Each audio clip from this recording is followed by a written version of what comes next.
Hi, everybody.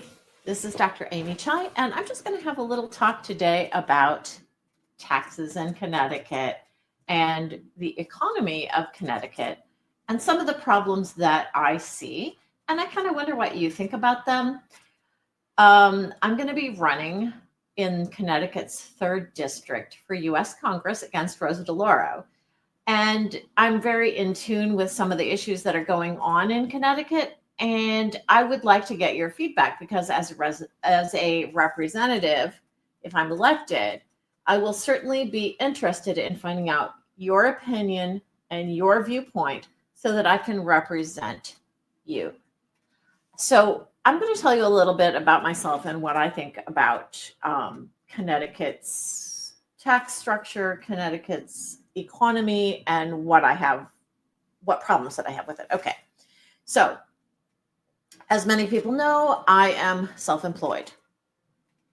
What that means for me is I pay 15.3% FICA off the top, and my income tax is calculated from before that money was taken out.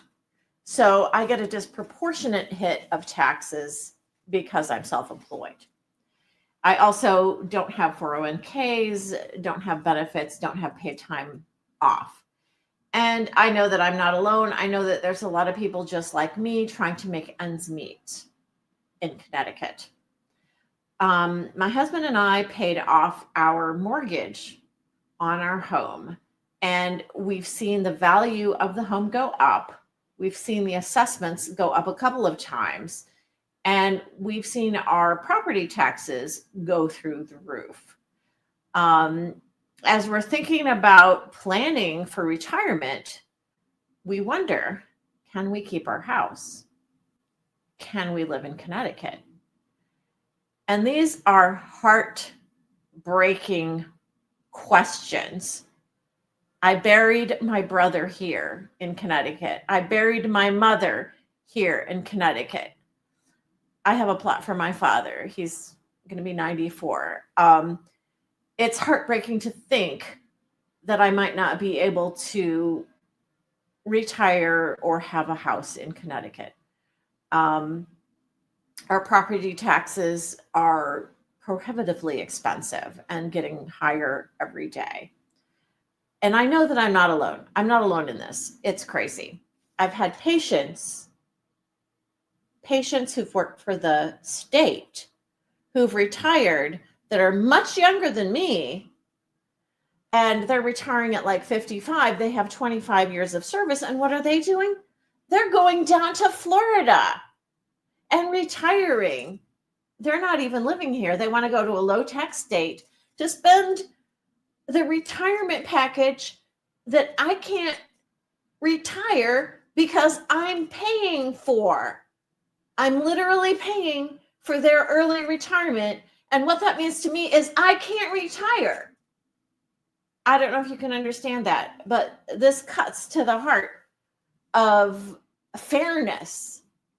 It's not fair to people who are working hard every day, especially people who are self-employed and small business owners. The tax structure in Connecticut is insane because of bad Democrat leadership. And I'm going to pull up something here that I think is going to be interesting to you. Okay. The proposed budget that just came out of Hartford here, take a look. $26.1 billion, billion with a B. Now there's only 1.6 million taxpayers in the state. So that's going to be over $16,000 per year per person. And that doesn't include car tax. That doesn't include house tax.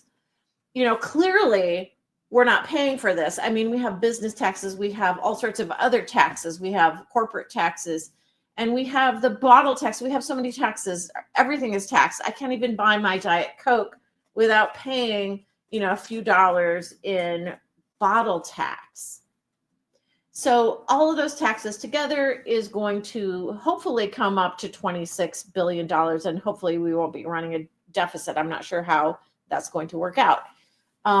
But we also know that around 250,000 illegals and around 27% of taxpayers actually pay nothing. So we do know that people who are working are paying a disproportional amount. And of course, for us, it's not going to equal 16,000 for each of us because there's other forms of taxes. But I'm just trying to sort of show you just how much money that actually is in the Connecticut budget. So to me, that's not a good thing. The other thing we're facing is Connecticut taxes in the form of charges on our electric bills. I have people that I work with in clinic, some of the nurses, medical assistants, who, they're not living in the lap of luxury by any means. They work very hard. They have a middle class income, and they have to put their electric bill on a payment plan because the Connecticut government is stealing from them to give their money to companies that produce like electric charging stations or solar panels, and also giving it to people who don't bother to pay their electric bill. How is that fair? How is that just? It isn't. It isn't fair. It isn't just. If someone really, really needs help with their bill, I'm more than happy to help them. But what we're seeing is not just fairness to people. It's actually criminal what they're doing. They're avoiding putting another tax on by adding those charges into our electric bill and making us pay upfront for something we would literally die without, and that's the electricity. We wouldn't be able to pump our water. We wouldn't be able to heat our home. We would literally die without electricity, and they don't care. They're gonna charge us through the nose anyway, because they care more about illegals. They care more about grift, giving money to their friends who own some sort of a business that's producing some sort of an infrastructure for electric. Do you see them improving the infrastructure for us? No. Every spring, tornado or winds come through and trees come down, your power is going to go out. They're not spending that here. This is a huge grift. It is a huge grift, and it's wrong. It's actually immoral. So what is Connecticut spending a lot of their money on? Well, I'm going to bring this up. Now, I'm going to bring up the difference between a state employee and a private employee. Just take a gander at this chart. In the past 6 years, we've seen a 33% salary increase for people who are state employees or federal employees. That's a pretty decent chunk of change. But private employees over the same time period haven't even had a 1% salary increase. My salary as a physician has not increased. In fact, it has stagnated and diminished over time. So somebody's making out like a bandit, and it's not private employees. And when it comes to healthcare costs, public employees pay a very small amount of their income to medical care, only 2% on average, where on average, employees of private companies pay 14% of their income. And that's across the board for all public versus private employees. And what about retirement? It seems like state employees and federal employees have a sweet, sweet deal. They don't have to really do anything. It's a very easy job. I know, because I actually once applied for a federal job in the NIH, and I was like, what exactly do you do around here? And they were like, well, we talk on the phone. And I'm like, I think I would probably literally die if I had such a boring job. But some people enjoy a boring job, and they're getting paid a lot of money. And in fact, they can retire in many cases after only 25 years of work. And what you see is people like me and you who work in the private sector will never be able to retire because our state debt is going to fund these early retirements and large pensions that are unjustly paid to state workers over private workers. So I think that's a problem. So there's a lot of reasons that Connecticut is a high tax state.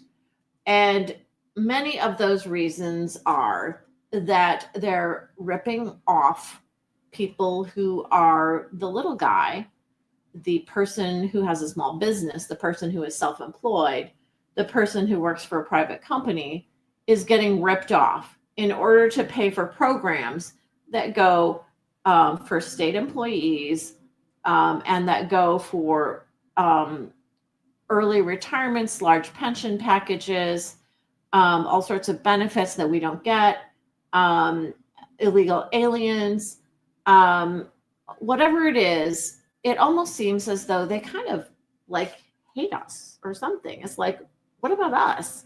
You know, I'm not a greedy person. I've everything that I own, every dime that I've ever earned has come from earned income from wages for hours that I've worked.